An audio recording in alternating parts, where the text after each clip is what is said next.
episodio número 30. Hola, muy buenas tardes. Te doy la bienvenida a la serie Revelando los secretos del Apocalipsis. ¿Qué semana estamos teniendo en esta región del planeta? Cada día de esta última semana, la temperatura estuvo por encima de lo permitido. La gente está llena de calor en esta área. Así que desde este humilde espacio, les invitamos a mantenerse, por favor, en todo tiempo hidratados. Y por favor encuentren también lugares frescos cuanto sea posible. De esta forma, iniciamos el tema para hoy, episodio número 30, y como siempre, haciéndolo, pidiendo la dirección de nuestro Dios en oración. Te invito allí a tener una palabra de oración. Vamos a orar. Oh Padre amado, una vez más ante usted venimos, reconociendo nuestra profunda necesidad de cambio, Señor. Le pedimos que nos honre con su presencia y que en esta hora, al revisar su palabra, nuestro ser entero sea conmovido. Por favor, disipe toda distracción de nuestro medio y que podamos solo enfocar nuestra mente en su verdad, pues se lo pedimos en el nombre precioso del Señor Jesucristo. Amén.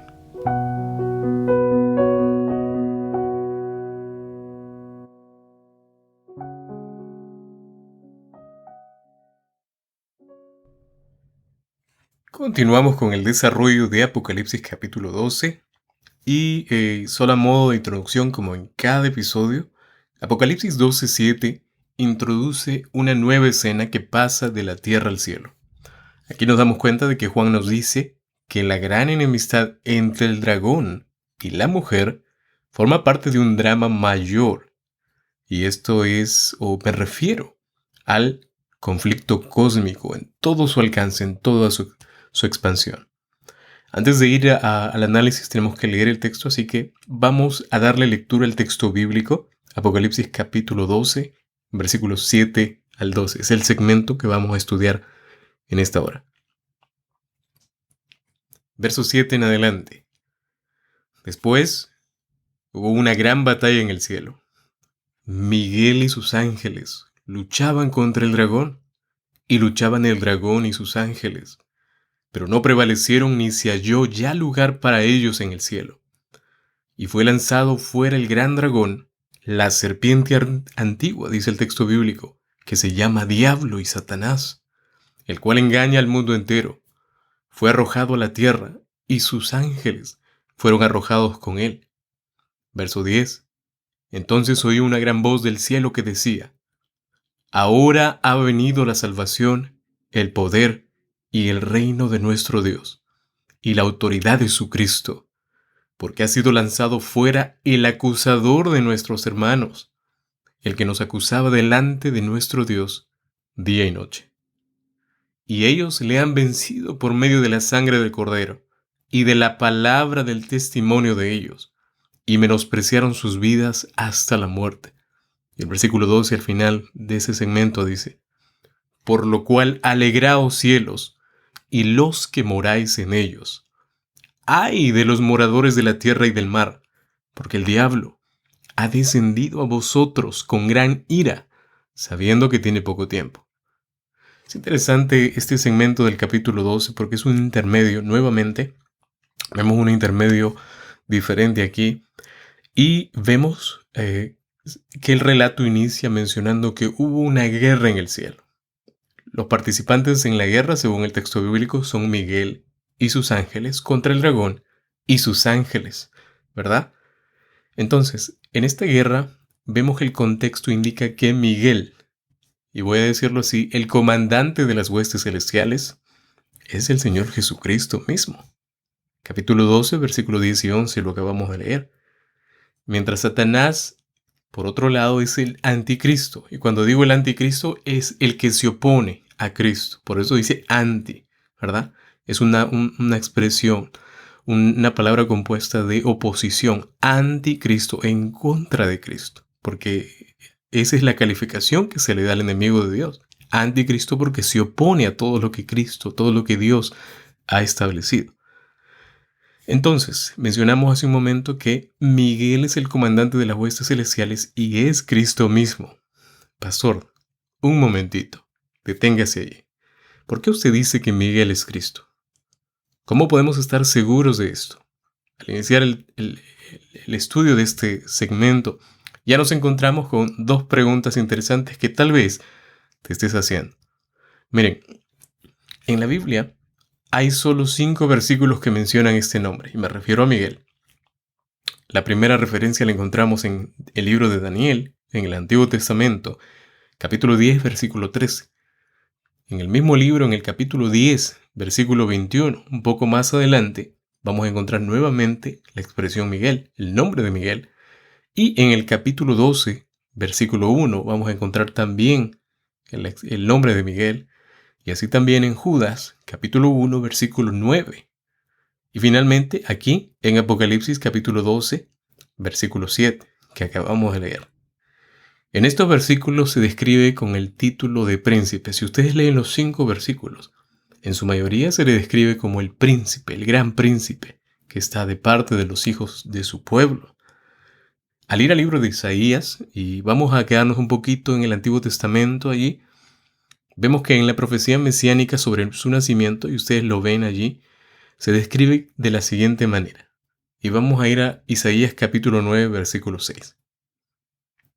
Dice la palabra de Dios: porque un niño nos es nacido, hijo nos es dado, y el principado sobre su hombro. Y noten, y se llamará su nombre admirable, consejero, Dios fuerte, Padre eterno. Y luego dice finalmente, príncipe de paz. Entonces, vemos que al Señor Jesucristo se le da este título de príncipe. Y esta expresión príncipe, como ya les dije, aparece en los únicos 5 versículos en las que el nombre de Miguel aparece. En este mundo, en el mundo en el que nosotros vivimos, especialmente en el mundo cristiano, hay muchos cristianos que no aceptan la identidad de Miguel como el mismo Señor Jesucristo. ¿Por qué se le da el título de arcángel? ¿Cómo aceptar que el Miguel que es mencionado aquí en Apocalipsis capítulo 12 es el mismo Señor Jesucristo si es un arcángel? Tiene el título de arcángel. Miren, para comprobar eso, vamos a leer Judas capítulo 1, versículo 9. Dice el libro de Judas 1:9. Pero cuando el arcángel Miguel contendía con el diablo, disputando con él por el cuerpo de Moisés, no se atrevió a proferir juicio de maldición contra él, sino que dijo: el Señor te reprenda. Noten que aquí se le da un título, el arcángel Miguel. Ya no solamente está el Miguel príncipe que aparece en otros versículos que ya mencionamos, sino que ahora se le da el título de arcángel a Miguel. Amados, ningún ángel, y presten atención a esto, ningún ángel puede hacer frente al enemigo de Dios. Presten atención a ese punto. Ningún ángel, lo vuelvo a repetir, puede hacerle frente al enemigo de Dios, a Satanás. El registro bíblico nos muestra que mismo Satanás sedujo la tercera parte de ángeles.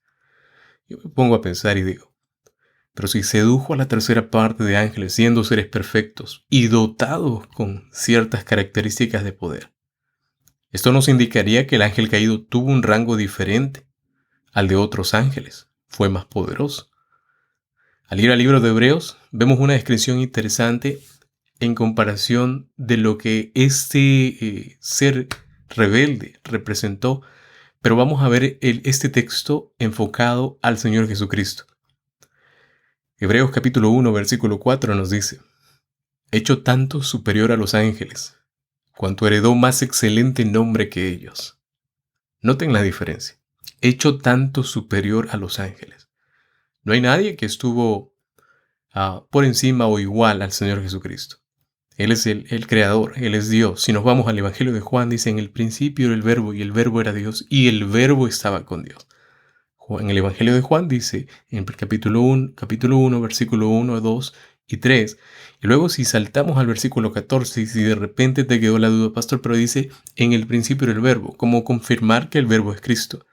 En versículo 14 del capítulo 1 del mismo Evangelio, dice que ese verbo se hizo carne. Y ustedes saben bien que el único que se encarnó fue el Señor Jesucristo.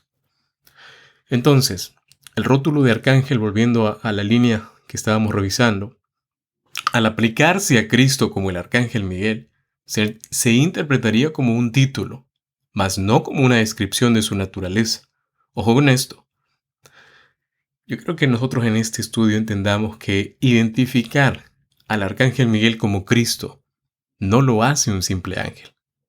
De la misma forma que el hecho que en Apocalipsis capítulo 5, versículo 6, se lo llame un cordero, ¿verdad?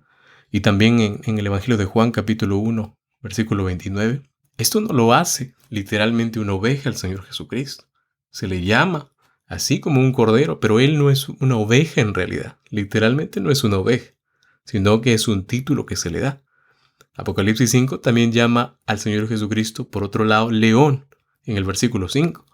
Pero esto no significa que Jesús sea un felino, un gato, un león real, literal.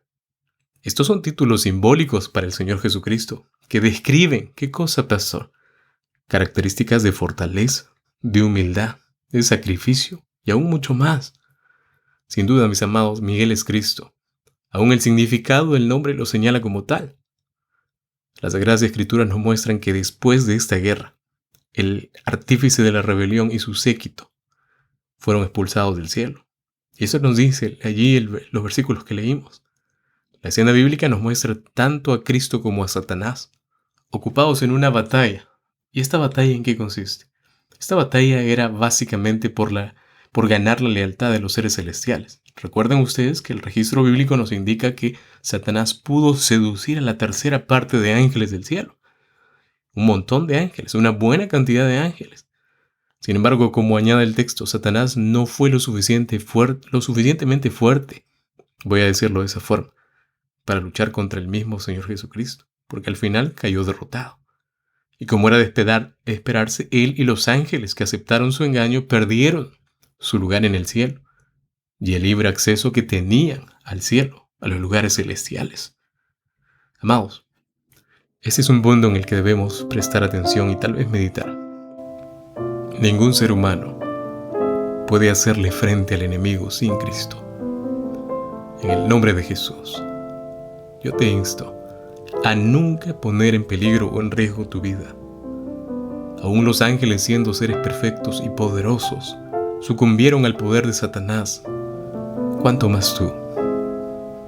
Por favor, no caigas en el camino de los necios pretendiendo ser invencible. Permite que el Señor Jesucristo sea quien libre esa batalla por ti.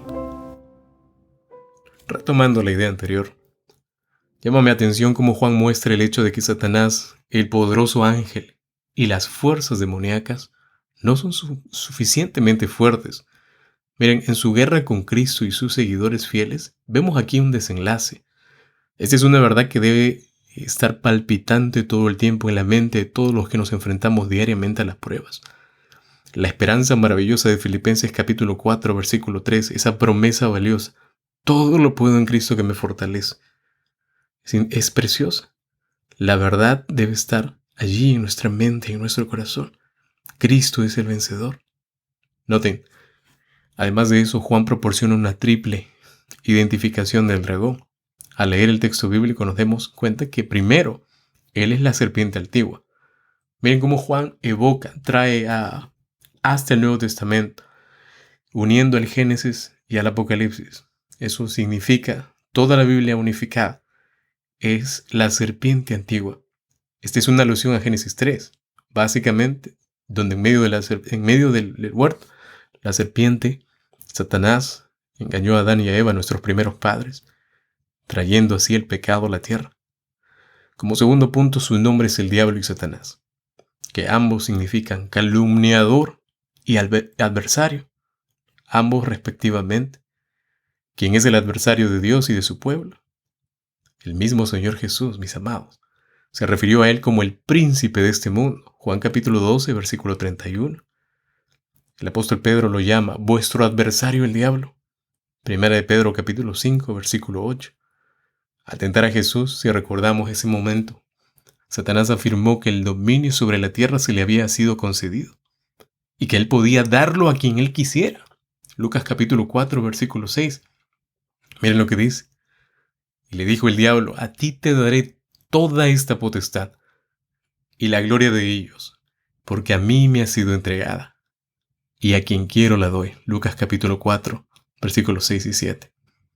Continuando con el análisis, en este capítulo 12, versículo 10, también se lo señala como el acusador de nuestros hermanos, el que los acusaba delante de nuestro Dios día y noche. Es interesante, pues esto describe la acusación de Satanás delante de Dios contra Job. Si nos vamos al capítulo 1 del libro de Job, desde el versículo 6 solamente hasta el versículo 2, nos damos cuenta de este escenario, así como sus acusaciones también contra Josué, el sumo sacerdote, en Zacarías capítulo 3, versículos 1 y 2. Él es el acusador, el originador del pecado, de la mentira, del engaño. Finalmente, el dragón es identificado como el que engaña a todo el mundo, mis amados. Y su engaño no es nuevo. Su engaño comenzó en el jardín del Edén, en el Génesis capítulo 3. Usó cada forma posible para seducir a la gente y desviarlos hacia sus propios propósitos desde entonces, desde el principio. Segunda de los Corintios capítulo 2, versículo 11. Es una referencia palpable a lo que estoy mencionando. En el resto del libro de Apocalipsis, Satanás se encuentra también detrás de todo el engaño producido por los poderes de este mundo, a medida de que la historia de este mundo se acerca a su fin. Porque todos sabemos que este conflicto está ya llegando a su fin. Entonces, habiendo Satanás sido derrotado, dice el texto bíblico que fue arrojado a la tierra, junto con los ángeles que se le unieron en su rebelión contra Dios. Pastor, ¿cuándo sucedió esto? Apocalipsis capítulo 12, versículo 10, indica que la guerra entre Cristo y Satanás, según el versículo 7, ocurrió con respecto a la transferencia de la autoridad y el gobierno de Cristo. Este evento es descrito en Apocalipsis capítulo 4 y capítulo 5. Ya lo revisamos anteriormente. Y esto evidentemente no sucedió sin alguna forma de resistencia y oposición de Satanás. Dios siempre supo las intenciones de Satanás. Además, Satanás estuvo en abierta rebelión desde el inicio. Una postura interesante y en cierta manera apoyada por la Biblia es que desde el momento en el que Satanás fue expulsado del cielo y la muerte de Cristo en la cruz, Satanás aparentemente tenía todavía acceso al cielo. Y lo digo por la siguiente razón.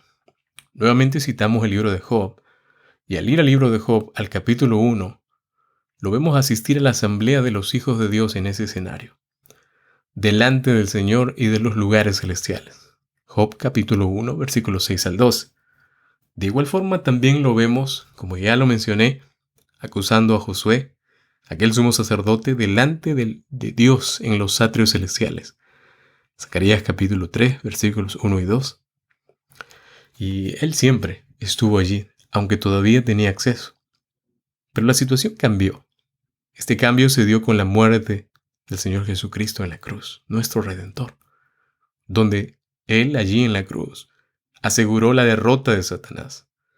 En la cruz se aclaró al universo entero quién era Dios y cuál era el carácter real de su gobierno. Del mismo modo, el carácter de Satanás se reveló en la cruz. Aunque había sido homicida desde el principio, como dice el Evangelio de Juan capítulo 8, versículo 44, en la cruz todo el universo llegó a darse cuenta de su verdadero carácter. Por eso bien lo dice el Evangelio: por sus frutos los conoceréis. Como resultado, Satanás fue excomulgado de los lugares celestiales para siempre, y desde entonces no se encontró un lugar para él, y también para sus ángeles en el cielo. Algunos otros textos del Nuevo Testamento hablan de la victoria de Cristo sobre las huestes angélicas malignas en la cruz, y una posterior o postrera entronización. Colosenses capítulo 2, por ejemplo, dice lo siguiente: y despojando a los principados y a las potestades, los exhibió públicamente, triunfando sobre ellos en la cruz. La epístola a los Colosenses capítulo 2, versículo 15. Amados, el Señor Jesús se refirió a la expulsión de Satanás como un acto legal, diciendo que ahora el príncipe de este mundo será echado fuera. Juan capítulo 12, versículo 31.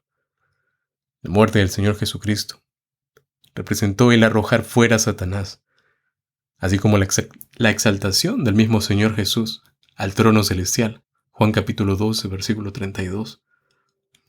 Apocalipsis 12 entonces nos arroja más luz sobre este asunto ahora. Indica que la ascensión del Señor Jesucristo y su posterior exaltación al trono celestial se estableció, mis amados, el reino de nuestro Dios y la autoridad de su Cristo. Satanás fue definitivamente expulsado del cielo. El símbolo de la cruz, que todos conocemos, marca el punto decisivo de la historia humana. Este acto tuvo un gran significado e importancia cósmica. Cuando el gobierno directo de Dios reemplaza el abuso de los poderes de Satanás, este momento llega y la autoridad pasa a quien siempre la tuvo, el Señor Jesucristo. Vamos avanzando y los versículos 10 al 12.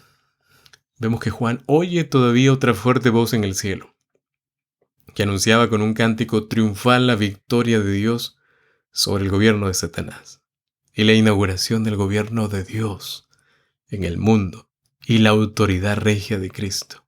¡Qué precioso! Este himno, al notar, vemos allí que hay un himno, y este himno es uno de los muchos que en todo el libro de Apocalipsis celebran, son motivos de celebración, de ganancia, de celebración por los poderosos actos de Dios, a favor de los seres humanos que cantan, la humanidad redimida, o los 24 ancianos que ya lo vimos. Y aunque Juan no da la identidad de los que entonan este canto, la Biblia nos indica que la expresión el acusador de nuestros hermanos sugiere un grupo. Ahora, muy probablemente son los 24 ancianos como los representantes de la humanidad redimida en estos lugares celestiales. Ellos tienen una función. Apocalipsis capítulo 12, versículo 10, se refiere a la intronización después de su muerte y su resurrección, y su posterior ascenso a los lugares celestiales, que sucedió en el Pentecostés, como ya todos lo conocemos, Hechos capítulo 2, versículos 32 a 36, y también como lo describe los capítulos 4 y 5 del libro de Apocalipsis. Todo aquello que se menciona en el himno, voy a decirlo así, la salvación, la inauguración del gobierno de Cristo sobre el mundo y el reclamo de la autoridad hecha por Cristo, han sido posibles por el arrojar fuera al acusador de nuestros hermanos, a Satanás, al que los acusaba delante de nuestro Dios día y noche. Aquí podemos identificar la intensidad y el carácter, mis amados, de la actividad del enemigo, de Satanás. Juan lo dijo ya con anterioridad, que los 4 seres vivientes alababan a Dios día y noche. Apocalipsis capítulo 4, versículo 8.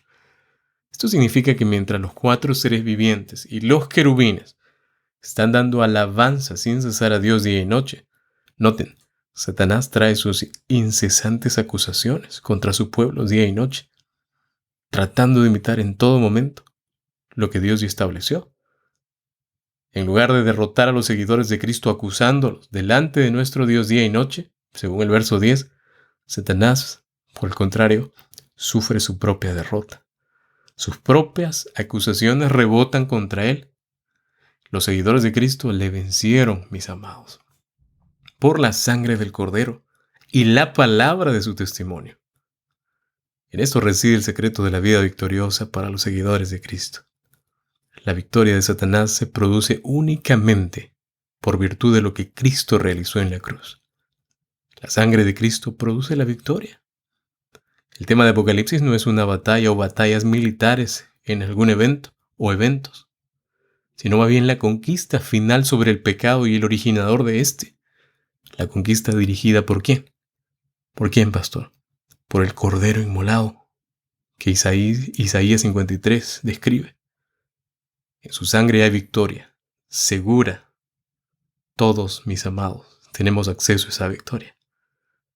La muerte de Cristo en el Apocalipsis es tanto un evento pasado, pero también una realidad presente. Tómenlo en cuenta. La victoria sobre Satanás también es el resultado del fiel testimonio del pueblo de Dios, de Cristo y del Evangelio. La victoria que todo cristiano puede alcanzar será solamente afirmada por la lealtad a Cristo. Y me refiero a aquellos cuya lealtad a Dios es más importante aún que sus propias vidas. a pesar de las dificultades y la opresión, han permanecido fieles y leales a Él, aún hasta el tiempo de la muerte. Esto nos recuerda la exhortación de Cristo a sus seguidores, a la iglesia de Esmirna, si ustedes lo recuerdan. Apocalipsis capítulo 2, versículo 10. Permanece fiel hasta el punto de la muerte, y te daré la corona de la vida. Qué hermoso. Aquí también Pablo presenta algo plenamente impresionante. Está convencido que ni la muerte, y ustedes recuerdan ese texto, ni la vida, ni ángeles, ni principados, ni potestades, ni lo presente, ni lo porvenir, ni lo alto, ni lo profundo, ni ninguna otra cosa creada nos podrá separar del amor de Dios, que es en Cristo Jesús, Señor nuestro. Romanos capítulo 8, versículos 38 y 39. Amados, mientras la expulsión de Satanás del cielo despierta gran gozo entre los seres celestiales, se muestra aquí al final del segmento un ay de la tierra y del mar, porque el diablo ha descendido a vosotros. Este ay de la tierra es especialmente importante porque Satanás está lleno de grande ira, sabiendo que tiene poco tiempo. La primera razón para su ira es la expulsión del cielo. Él está resentido, él está molesto. La segunda es que el reino de Satanás sobre la tierra ha pesado a Cristo. Ha pasado a Cristo, déjenme corregirme allí. Ha pasado a Cristo, inaugurando su nuevo reino eterno. Y no queda duda de que Satanás es un adversario derrotado. No fue suficientemente fuerte para ganar la batalla contra Cristo en los lugares celestiales. Además, no solo ha sufrido la derrota en el cielo, sino también sufre derrotas a manos de los seguidores de Cristo, quienes permiten que Cristo sea quien gane las victorias por ellos. El enemigo entonces está lleno de gran ira y odio con Dios y con quienes le adoran. Es por eso que ahora le presta su atención completa a la tierra. ¿Saben? A menudo sucede en la vida que después que una persona sufrió una humillación o pérdida, derrama sus sentimientos de ira contra los que lo rodean, que parecen ser más débiles. Esto es exactamente lo que encontramos aquí en Apocalipsis 12. Satanás está lleno de ira, porque sabe que tiene poco tiempo. Se da cuenta que ha perdido la guerra. La cruz, mis amados, es el símbolo de esa derrota. Ahora está preparando todo para derrotar y para derramar su ira completa contra los seguidores de Cristo, que son fieles y leales a Él hasta el punto de la muerte. Esta es la situación en la que el pueblo fiel de Dios se encuentra mientras se acerca el fin de la historia de esta tierra. Déjame hacerte una pregunta. ¿Qué viene a tu mente al saber que se viene una batalla? Cristo ha vencido, y no hay nada que el ángel caído pueda hacer más que intentar llevarse con él a cuantos pueda. ¿Será que deseas ir con él? Yo creo que no. Amados, la victoria está asegurada con Cristo. No hay nada que tengamos que dudar. Mis amados, Cristo tiene el poder para hacernos victoriosos. El Señor te invita en esta tarde a caminar con Él. Desde hoy en adelante, mi pregunta para ti sería, ¿cuál será tu respuesta? ¿Te parece si en esta tarde expresamos un poco de gratitud? Vamos a decirle algo bonito al Señor. Señor Jesús, gracias por dar tu vida en la cruz y por amarme incondicionalmente. ¿Podemos decirle eso al Señor Jesucristo? Señor Jesús, gracias por dar tu vida en la cruz y por amarme incondicionalmente. Muy bien, muy bien. De esta forma, terminamos el episodio número 30. Hemos llegado al final y precisamos terminar con una oración así como empezamos. Allí donde estás, quiero invitarte a inclinar la cabeza, cerrar la vista y terminar con la última oración. Vamos a orar. Oh Padre bueno, gracias por su palabra. Es como agua refrescante en medio de un calor intenso. Por favor, continúe a nuestro lado guiándonos por el sendero de la vida. Aliéntenos para seguir adelante aún cuando todo se vea en nuestra contra. Fortalezca aquella fe, Padre, que un día depositó en nosotros. para poder estar firmes cuando el tiempo difícil llegue.